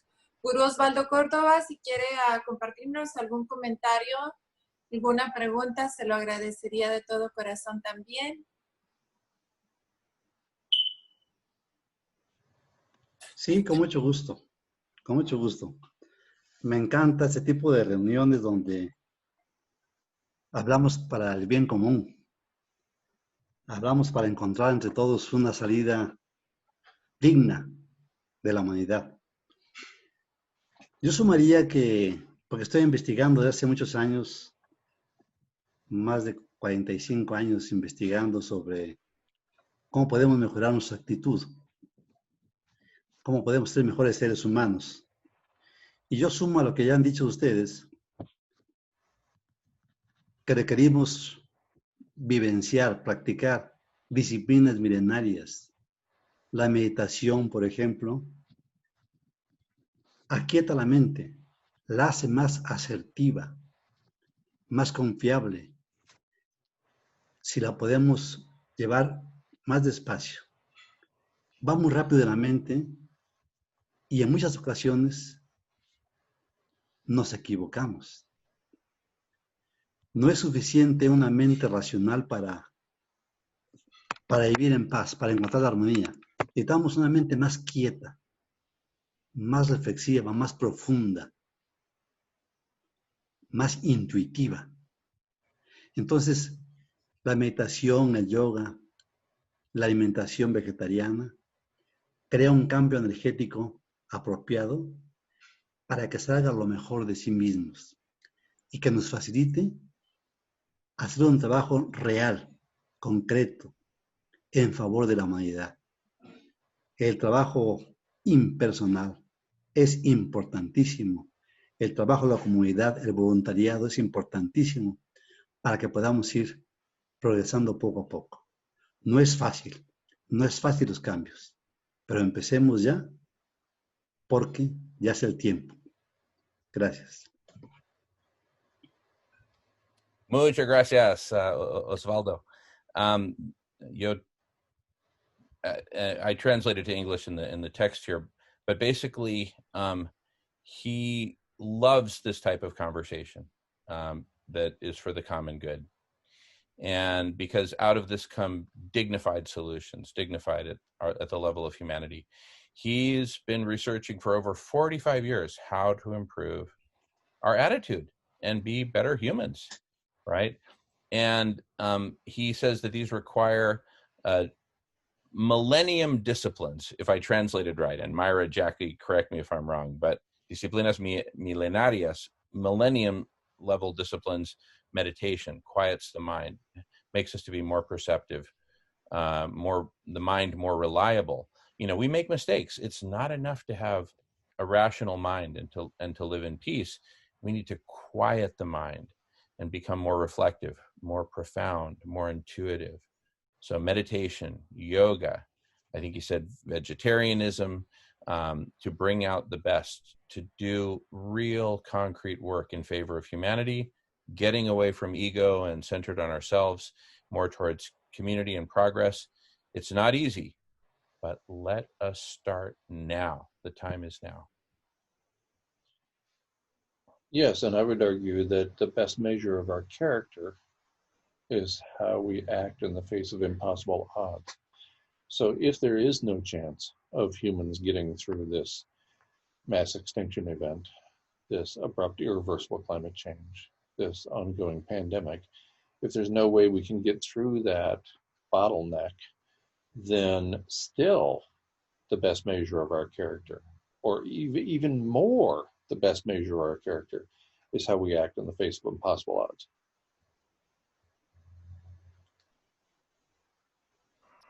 Thank you, Guy. Dice Guy que la mejor medida de nuestro carácter como humanos es cómo actuamos en frente a situaciones imposibles, donde, o sea, y aún si no hay manera, si no hay salida, pues, aún así, en esas circunstancias, la respuesta es a la pregunta, la mejor medida de nuestro carácter, ¿cómo actuamos en esas circunstancias? The idea of the common good goes back to Aristotle, who defined friendship as an interaction between people working together for the common good. He wasn't talking about drinking buddies, going to the local game.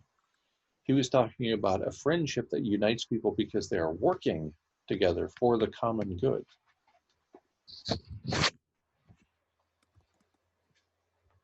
Thank you, Guy.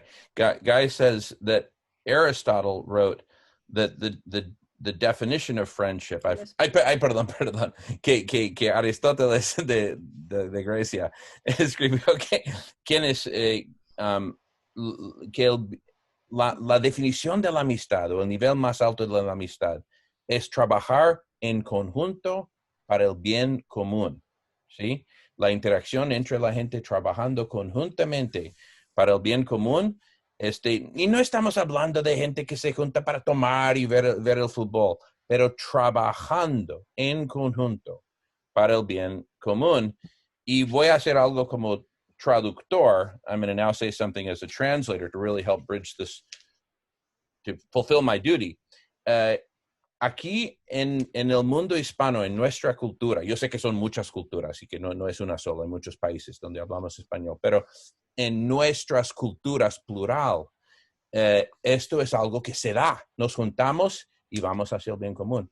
En la cultura gringa, es un poco diferente. Guy, I just wanted to mention here, as part of my translation duty, that in the Spanish-speaking world, when we get together like this, there's a certain energy that emerges, and I trust you're feeling it, right?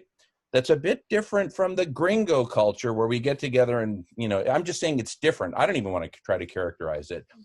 You've been a teacher for decades and been through all kinds of stuff. So I just would just invite you to comment on that if you'd like. Well, I really appreciate the respectful, meaningful conversation that we're having, that we are willing to consider topics that almost nobody is willing to talk about in this entire society. These are not the kinds of things we talk about in our culture. How we live with death in mind. Discussions about the common good.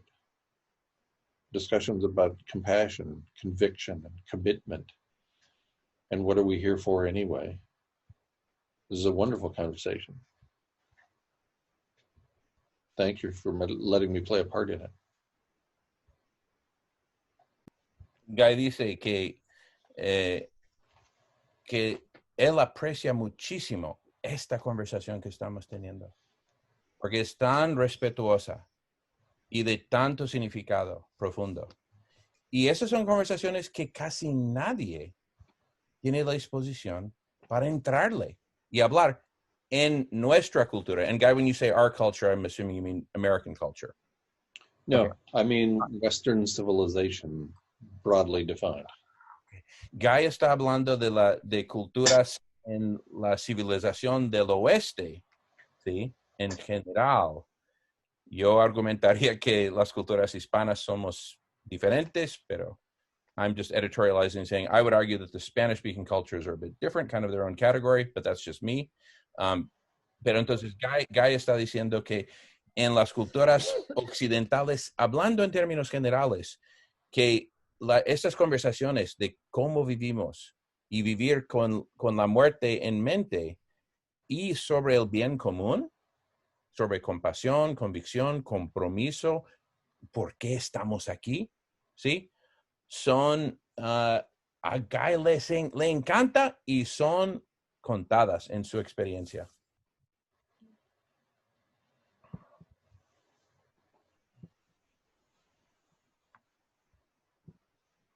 Y Guy está muy agradecido por esta conversación. Yo también lo agradezco mucho porque me parece muy significativo que en esta era del acuario en la que estamos entrando y viviendo, no tenemos más remedio que unirnos para continuar la vida en cualquiera de sus manifestaciones. Yo le agradezco y tengo la esperanza que esta conversación se va a difundir. Nuestra institución la va a difundir. Guy en sus redes seguro la va a difundir. Cada uno de nosotros podemos llevar el mensaje a la humanidad. Y esto es muy importante. Gracias. Gracias, Lucy. Lucy dice que muchísimas gracias. Para ella también significa muchísimo. ¿En inglés? Sorry. I don't do this very often, as you can tell. I'm either in one lane or the other, but thank you. Lucy says, thank you so much, Guy. This is very meaningful for her. And in this, especially in this Aquarian age that we're entering, living in a new way.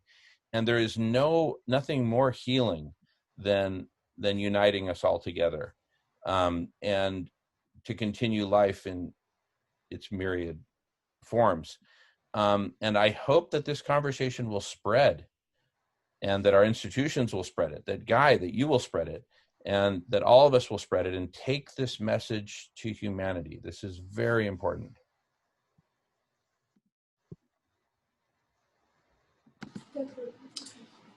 Definitely. Thank you, Guy. I do greatly appreciate this conversation, which has been very full of wisdom and awareness and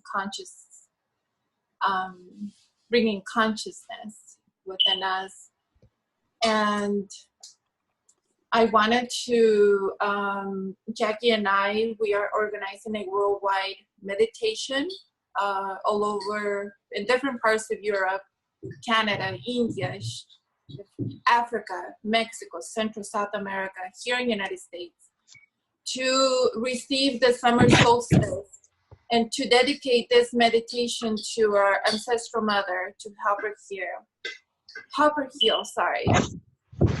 I told Jackie right now in the message, I cannot end this conversation without singing the song of I Believe in Miracles. You sexy thing.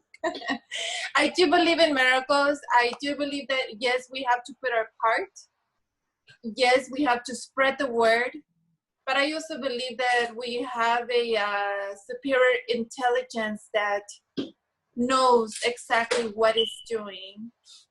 And if we elevate that vibrational level to our hearts, we can help heal a lot of things within our own and on the outside. So thank you everybody for being here. Somebody else would like to add something different, go ahead. But thank you, guys.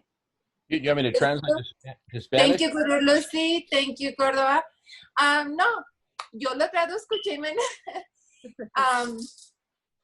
Comentaba con Guy que le agradezco mucho el haber aceptado la invitación. De igual manera agradezco que también hayan aceptado la invitación aquí nuestros gurús, nuestros yogis.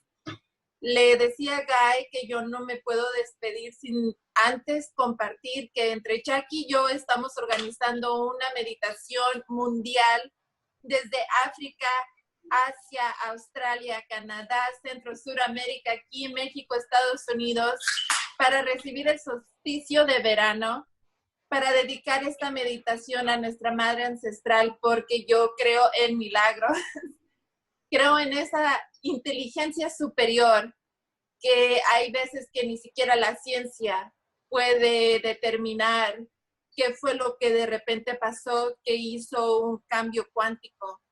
Entonces, por ese motivo, por el que creemos en milagros, Jackie, yo y muchos de aquí presentes, vamos a organizar esta meditación mundial a la que espero que todos asistan y estar conectados a la vibración del amor y a la vibración para podernos sanar desde el interior hacia afuera, ayudar a sanar a la Madre Tierra y ayudarla a que baje la temperatura de sus océanos. Gracias a todos. Si alguien más quiere compartir algo más, adelante.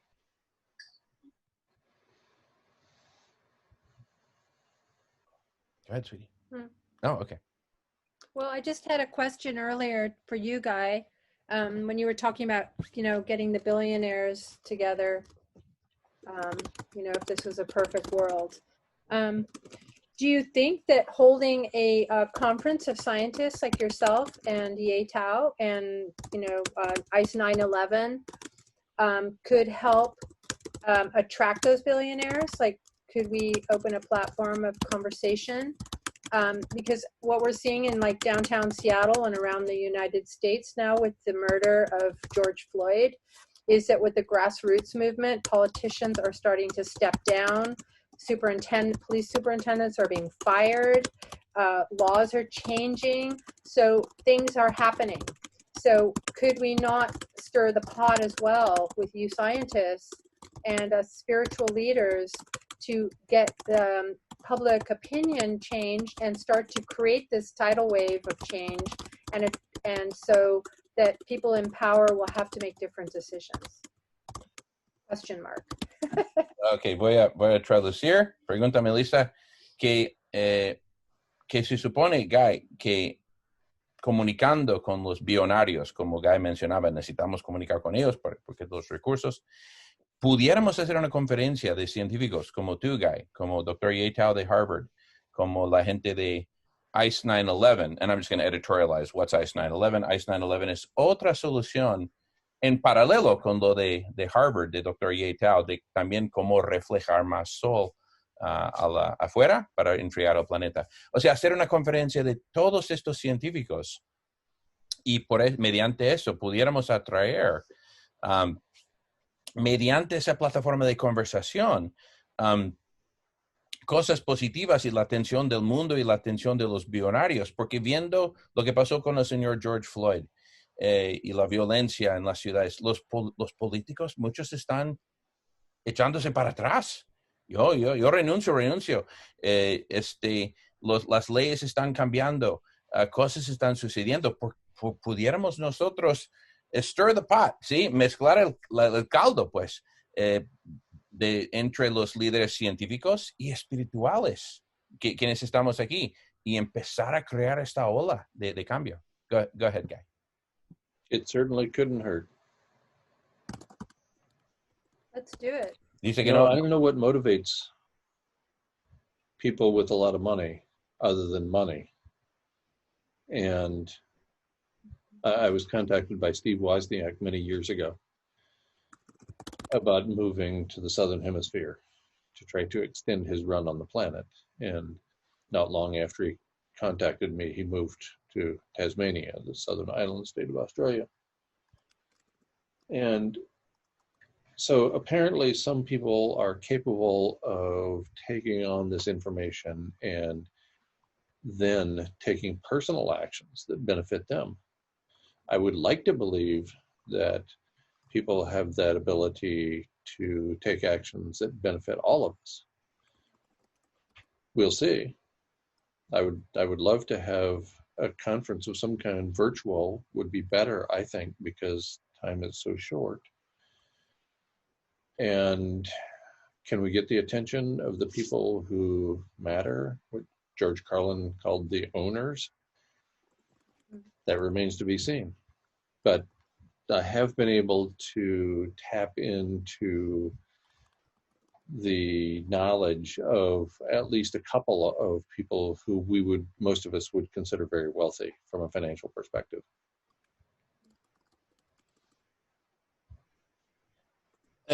Guy, the last point there, you said you have or have not been able to tap into. I have. There was one additional person besides Steve Wozniak that I had communications with, and I'm not going to talk further about that because he asked for it to remain private. But if little old me with no access to significant money, without even a paycheck for a long period of time, if I can manage to attract the attention of people with a tremendous amount of money, then surely a conference could do the same thing and do it better. And sure, we have to get the people on board. And as much as I hate to say it, approximately 7.7 billion people on the planet don't matter in terms of getting on board. It's the handful of people who have a vast majority of the money and the materials to go with it. Those are the people that need to be reached. Those are the people who are going to invest significant money into the kinds of projects that might help us turn this thing around. Okay, lo que comenta Guy, él no sabe. Bueno, él dice que pues no pudiera dañar hacer dicha conferencia. De hecho, si él no sabe lo que motiva a esos billonarios más que el dinero, ¿sí? Por ejemplo, Steve Wozniak, él fue el cofundador de Apple junto con Steve Jobs. Él contactó a Guy para pedirle su consejo, que hablar de eso. Guy platicó con él. Y de repente él y su familia se cambian al sur de Australia, de la isla de Tasmania, al sur de Australia. Entonces sí ha visto que hay otro billonario que le contactó a Guy, que no puede comentar porque es privado, pero sí ha visto billonarios tomando esta información y haciendo acciones personales que les beneficien a ellos o a su familia. Pero quisiera creer, Guy, que todos podemos hacer esto, que todos podemos tomar esta acción para el bien común, y le encantaría tener una conferencia virtual porque el tiempo es corto. Y podemos, según Guy, lo más importante es conseguir la atención de la gente que son básicamente los dueños de la economía y de los recursos. Vamos a ver. Ahora, si él ha podido llegar a la conciencia de 2 billonarios con este mensaje, pues él cree que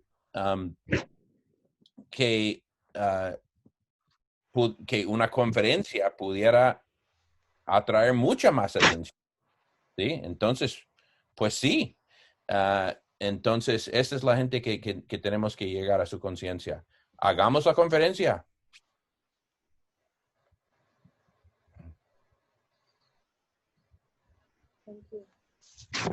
Ok, pues muchas gracias. Yo me quiero despedir, agradecer la oportunidad de compartir un espacio para trabajar por el bien común.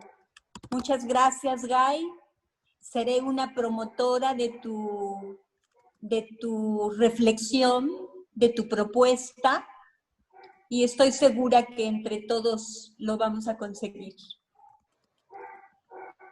Muy bien. Lucy dice, Guy, thank you so much for the opportunity to share this space and work together for the common good. And I, Lucy, will be a promoter of your reflection proposal. And I am sure working together we can do it. If you don't mind, I'd like to say just a few words to finish. As much as you want. As a translator, I'm good, and I don't think there's any obstacles. So, Okay. and if I may interject just briefly, this is such a magical space. I'm here for the long haul, right? Sweetie, maybe you can get me some food from the kitchen at some point, but really, anyway, go ahead. As always. So just 2 minutes. The ¿Qué cer- dices? ¿Qué dices? Perdón, que él solamente pide 2 minutos más. Yo digo, mira, toma el tiempo que quieras, porque esto es un espacio mágico, es un espacio muy especial. No seamos gringos que no, pues me tengo que ir, por favor. ¿Sí? Entonces yo digo, pues toma ese tiempo. Él dice, pues no más necesito 2 minutos. the Muy bien. certainty of death coupled with the absurdity of life helps me live with urgency and authenticity. También yo agradezco muchísimo esta invitación, esta reunión. Me encantó conocerte, Guy.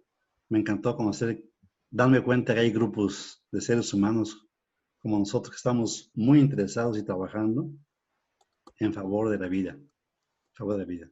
Gracias, Mayra, gracias, Edgardo, por esta invitación a estas reuniones y seguiremos en contacto para las futuras. Muchas gracias. Me tengo que retirar también. All right, I've Un got abrazo, mi querida Guru Lucy. Pax. Gracias. Gracias. Okay, I got 2 things to translate. One is what Guy said, is that there are 2 things. Ay, perdón. Guy dijo que hay 2 cosas, que la certidumbre de la muerte combinado con la absurdidad de la vida. Esto le inspira a Guy vivir con urgencia y con autenticidad. Y el señor Osvaldo comenta que él está... Oh, sorry. Osvaldo says that he's very grateful for groups such as ours that come together to do this amazing work. I am asked nearly every day for advice about living. I recommend living where you feel most alive and also where you feel most useful. Yeah. Amen. Dice Guy que diario le hacen preguntas sobre consejos de cómo vivir en estos tiempos.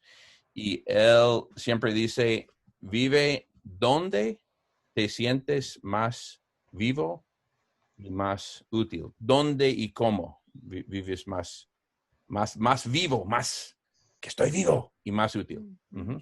I recommend living fully. I recommend living with intention. I recommend living urgently with death in mind.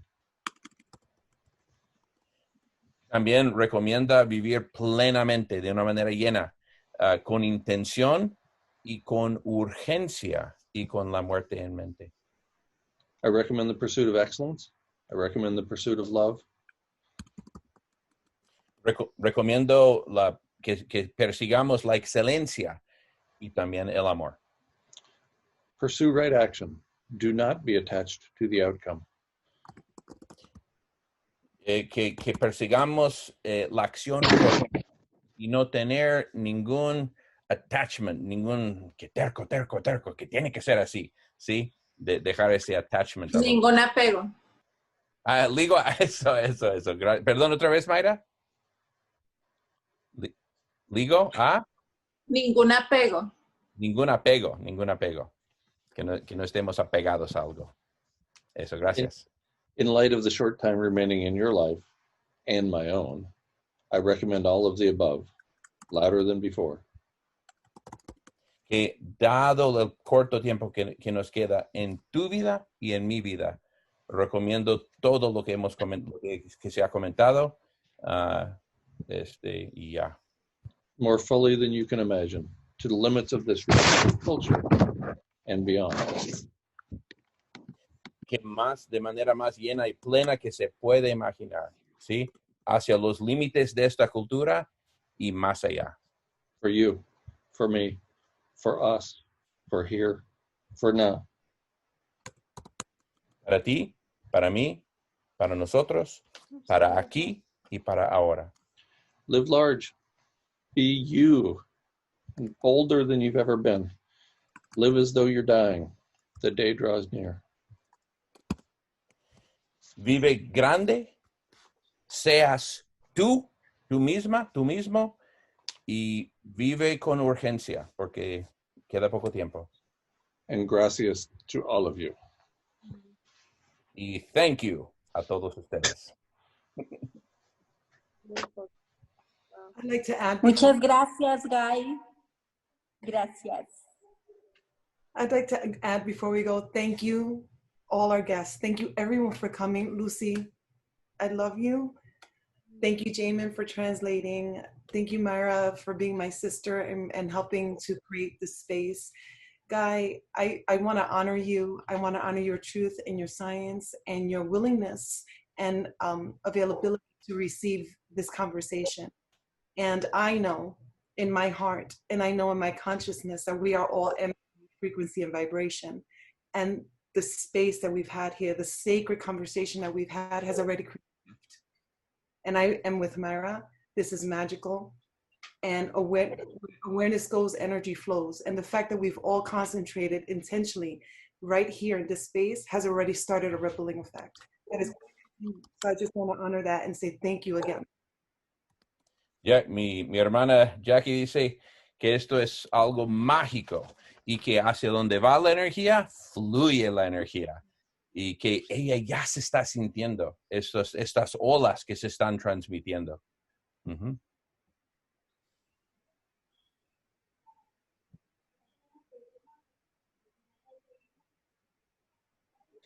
And you know, yo por mi parte estoy muy emocionado que este mensaje llegue al mundo hispano.